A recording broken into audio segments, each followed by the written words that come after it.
Chapter 12. Musculoskeletal.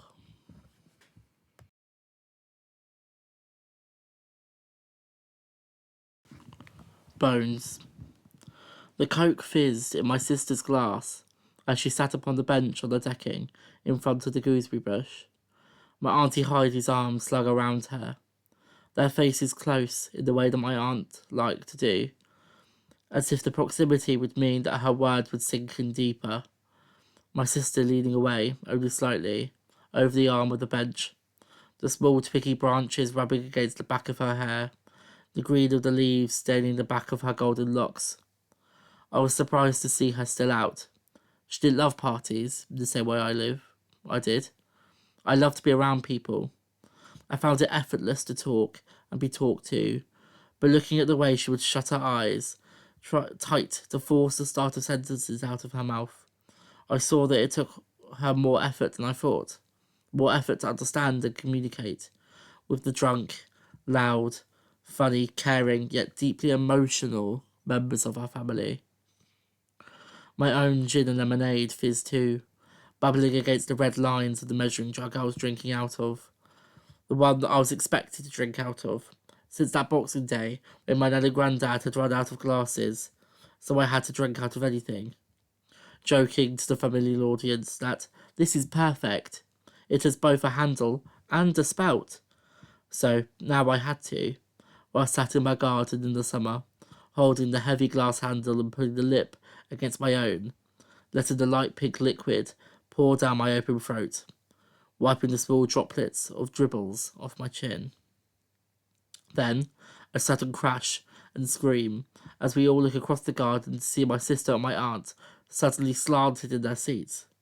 The old reddish wood of the decking rotted and splintering as it gives way and cracks apart, the legs of the bench falling through and snapping under the sudden drop down, the leg rattling against the floor, my sister and my aunt's legs raised in the air as the bench falls back behind them, making them fall too, until they are on their backs, their faces pressed against the branches of the gooseberry tree, all of us laughing about how funny they both look, until we helped them up and squeezed them next to us, my father rushing round to refill their glasses, the liquid fizzing as it slowly soaks into the wood of the broken decking. My father left that corner of the decking broken for quite a while, as we didn't need to sit outside in the winter, and the world closed during the spring. It hid behind masks as school closed their doors, and we got left rattling inside our homes, my father bouncing off the walls and out into the garden, ripping up the wood of the decking, replacing the deep red wood with light oak the colour of honey, hearing my dad cutting wood while I laid in bed thinking about cutting myself, seeing him work through the day under the sun, sawdust turning his black trousers a mottled grey, like the way I saw the world. I wonder if he felt like God during the flood, destroying only to rebuild, imagining our family walking upon the new wood of his new decking, sat upon his new benches and new stool, eating and drinking off his new table. I focused on the dreaming of that, as the summer passed quietly into a long, quiet winter, where we wouldn't meet for dinner until the new summer came, and I'd work to bring myself up and out in a way that I'd struggled to do before, running my finger across the knot of the wood of the large table in the centre of the garden that looks like a dragon, thinking back to the day he made it. I couldn't get out of bed that day until late one warm evening, and I climbed upon it and looked at the stars, having the smoke the way I like to do in the garden with my family, putting it out with a sizzle and throwing it into a small pot where the gooseberry used to be before he pulled it up. I tended to a beer for an hour, under the small talk of old people I'd never met, until time enough had passed for me to get something stronger. A shot. Or two. I stood at the bar, a shadow dressed in black, gulping Jaeger bombs hunched over as to not be seen publicly by all the ravens drinking tea and coffee, before turning, feeling more relaxed and rejoining my family. I stood at the front of a table, scribbling memories on small pieces of card, to be placed into the blue box that I'd painted for this day. The sides burned with my nan's name, surrounded by forget-me-nots that I delicately applied with my smallest paintbrush, laughing at the funny memories of my cousins until we grew colder and melt under the loss that I'd never got to have a conversation with her as an adult.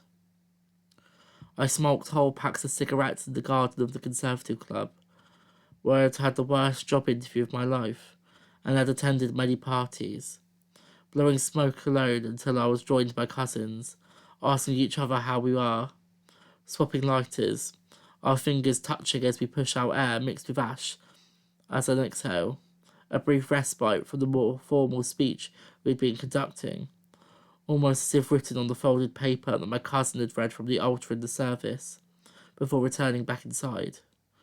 Lining at the bar and ordering rounds for each other, double gins and Guinnesses, and knocking back shots, the small glasses stacked between the dregs that remained at the bottom and coated the walls.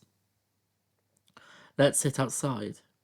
2 generations of a sprawling family squeezed upon a round picnic bench, more relaxed, drenched in drink and cigarettes in the sun, laughing at our childhoods, my cousins, my aunts, and their partners babbling in a freer way, opening the buttons of our black shirts and blouses to feel less restricted. I felt like a child again, seeing my aunts as children do as we laughed, and watched as we all went down the slide, cheering and giggling, at the sight of my Uncle Ian going head first, speeding down the slope and climbing back up, covered in dried grass and dirt. What a trooper. We carried on back at my parents' house, where I'd been living at home again for the summer, squeezing into multiple taxis, watching at how my mother prepared the garden the same way she would for a party. Crisps and nuts poured into bowls and glasses stacked on the kitchen counter, chatting around the garden furniture and music playing. My dad disappearing for a bit. The day had upset him what he thought, before rejoining with a bottle saying, "I'm making cocktails." Feeling astonished as I had finished my box of cigarettes and having to get another again, placing my lip on the warm rim of my cold glass, lapping it up as I laughed. As I sat around a table with all my family, smiling, I felt conflicted. Although the start was a wash of grief and anxiety, I was now feeling happy, surrounded by the family that I was set apart from by distance, seeing more of my cousins, feeling that closeness that I'd only felt during my childhood, getting drunk in a way that felt positive, when the day I'd created more space in my mind was for mourning. Had I cheated my nanny for spending her wake laughing? But that is what she had wanted. I was reassured that that was what she would have wanted. A day spent with my family, the way that it was meant to be, the way that it had been before, and will be again. Muscles. When I came back home for the summer after my first year at university, I came out to my parents as non-binary. It was something that I needed to do. One, because I'd wanted to do it for a while, but also, my work had been about being non-binary, and my mum wanted to see it all, so I was forced to spill the beans. It went quite well. My mother was instantly supportive, and even tried her best to explain it to my dad. He was quite dismissive, as he had no idea what it was, and compared it to me wanting to be a dog, something I believe he meant as a joke. My father's reaction was something that I didn't find too surprising. He was completely fine with me being gay, although that had to be pretty obvious, for I used to gaslight my younger sister into letting me wear her Cinderella dress because I liked to be in it. My father, for me, was always a man's man. He was the youngest of 3 brothers to a widowed Irish immigrant mother. His childhood was mostly hardship, drinking, rock concerts, running, and playing rugby, something I had to think that he wanted in a son, and I hated that I wasn't that. And sometimes I hated him for making me feel like I'd failed him. My dad often shared stories of when he was young and fit, when he would run for the county or walk 2 towns over for a night out, that he was strong and lean, and therefore I needed to be too, that I needed to play a sport to capture my masculine urge for competition and stretch my muscles. I remember him taking me to the park on a summer's day to throw a ball around. The sun and sky witnessed to my boredom and frustration, for I had no interest in what I saw as masculine pursuits, and purposely and loudly rejected them, for they made me feel like a failure, and I grew angry for a while, and the man who I thought was the one making me feel that way. But I was wrong about that at least. My dad was one way, as that was who he was, and that was how he knew how to be a father. But he did change, or at least try to. He stopped forcing something that I wasn't onto me, being a boy. For I still wondered why I was angry after I came out as gay, and he reacted with assurance that he had always known, and that he was always going to be okay with it. If I was a gay guy, then masculinity would be something that I would always have a relationship with, but I don't. I don't want to be a man, or act like one, or even be seen as one, leaving me at a loss. For I had the body of a son. Like all the men in my family, I was built like a rugby player. I'm tall and wide, and I look like a guy, like my father's son. A gendered body for a non-binary soul. I spent a while too, jealous of my sister. She seemed to have a relationship with my dad that I never seemed to understand. For in childhood, they always seemed to get each other, like they were tuned to the same frequency. Their interactions never felt like they required any effort, the way it felt like with me and my dad. Me and my sister used to joke that what my dad wanted in a son, he got in my sister, and what my mother wanted in a daughter, she got in me. Something I used to say to my friends rather proudly, as if it was just that, and it made the anger I felt more okay, so that I could just reconcile it. It wasn't until I left university that I really understood what relationship I'd been missing out on with my father.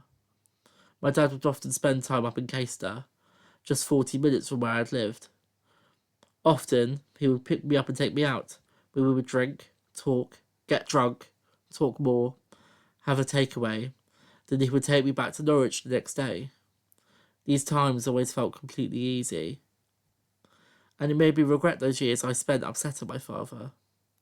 And looking back at things, they could have always been that way. I remember him being the one that gave me my love for art. I remember him taking me on countless dog walks down the beach. I remember him teaching me to throw snails that ate his plants in the front garden on the road outside the house. He taught me how to be a good host, to enjoy giving to people, to buy too much food and bring too much drink when having a party.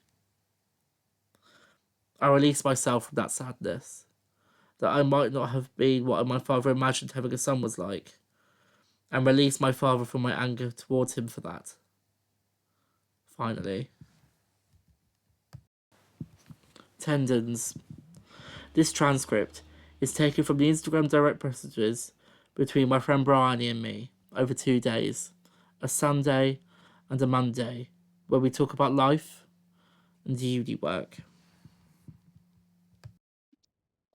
Day 1. I just cooked the last of the sausages that I bought over a month ago. Oh, rip 39.93p sausages. I know, right? They were a disaster. They said, I had some pasta last time.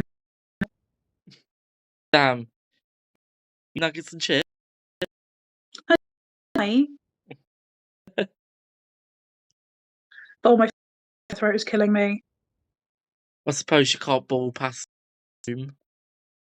Like I've swallowed fucking glass. Damn. Yeah, it's always cooking a lot. One made ratatouille the other. Oh my god. Love Ratatouille. The movie. Never had the. Well, it's a good film. Oh my god, you remember the COVID musical of it? So bad, bless. No. Oh my god, girl. It was a fundraiser, some big names.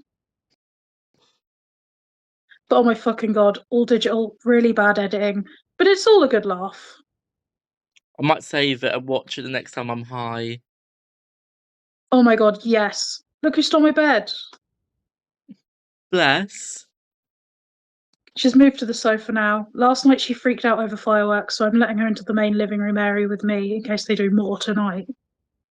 Poor thing was trying to jump over the baby gate to escape the noise. Yeah, my dog in Biggleswade is doing the same. He becomes very clingy and won't leave my mum's lap, which would be fine, but he is huge. Also, I'm finally writing the thing for the creative uncertainty. I'm having a lot of fun. It's a bit unhinged. Of course it's unhinged. I'm not going to read it to you until the next creative uncertainty meeting because I want to see your initial reaction. Oh god. This coming Thursday, right? It's not on our calendar though for some reason. Yeah, I have no idea. You were the one who wrote it down. I am pretty sure he said the 6th at 10. Yeah, I have no idea. I'm just going to show up. Also, I need help coming up with an idea for the tendons chapter. Oh, I'm thinking stretching, resistance, connection. They hold things together, right? Also, I only have 4 chapters left to write. Oh my god, you go, girl.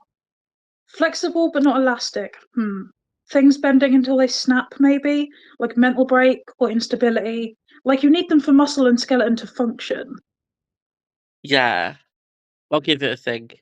I'm stopping uni work for today, lol. Yeah, you chill.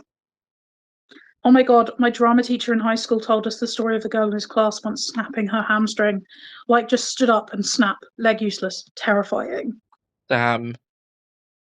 And my Spanish teacher ruptured her Achilles tendon first week of year 9, lol.